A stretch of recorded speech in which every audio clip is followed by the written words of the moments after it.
এক সময় জুয়া খেলা ছিল নির্দিষ্ট কিছু জায়গা ও মানুষের মধ্যে সীমাবদ্ধ।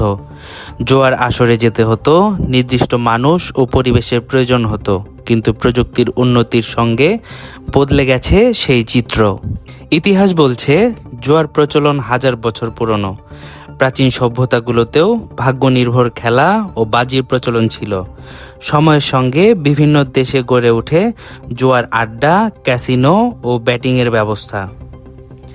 বর্তমানে একটি স্মার্টফোন, ইন্টারনেট সংযোগ এবং অনলাইন অ্যাকাউন্ট থাকলেই ঘরে বসে বিভিন্ন ধরনের বেটিং ও জুয়া খেলা সম্ভব। বিশেষ করে সামাজিক যোগাযোগ মাধ্যম, ওয়েবসাইট এবং বিভিন্ন অনলাইন প্ল্যাটফর্মের মাধ্যমে এসব জুয়ার প্রচারণা ছড়িয়ে পড়ছে খুবই দ্রুত। অনলাইন গেমিং জগতে ওয়ানএক্সবেটের বিকল্প হতেই পারে না, কেননা অনলাইন জুয়ার সবচেয়ে বড় পরিবর্তন হলো এর সহজলভ্যতা।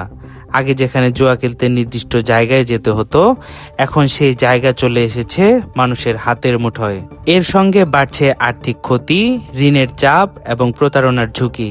বিশেষজ্ঞদের মতে প্রযুক্তি নিজে সমস্যা নয়, বরং প্রযুক্তিকে ব্যবহার করে অবৈধ ও ক্ষতিকর জুয়ার বিস্তার বড় উদ্বেগের বিষয়। বলতো প্রায় 5 মিলিয়ন, মানে 1 মিলিয়নে যদি 10 লাখ হয়, তাহলে প্রায় 50 লাখ ছেলে মেয়ে বাংলাদেশে এই গ্যাম্বলিং এর সাথে জড়িত, অর্থাৎ অনলাইন জুয়ার সাথে জড়িত। এখন অনলাইন জুয়াটাকে যদি স্রেফ আমরা মজা হিসেবে নেই, তাহলে কিন্তু অন্যরকম। কিন্তু এটা তো মজার মধ্যে থাকছে না, মজা পেরিয়ে সেটা যাচ্ছে এডিকশনের মধ্যে। এডিকশন এমনই একটা অবস্থায় নিয়ে যাচ্ছে, সেটা একেবারে আমরা সাধারণ জুয়া যেরকম করে প্রাত্যহিক জীবনে বা মানুষের জীবনে ইম্প্যাক্ট ফেলছে, ঠিক জুয়ার ইতিহাস পুরনো হলেও এর আধুনিক রূপ আগের চেয়ে অনেক বেশি সহজলভ্য।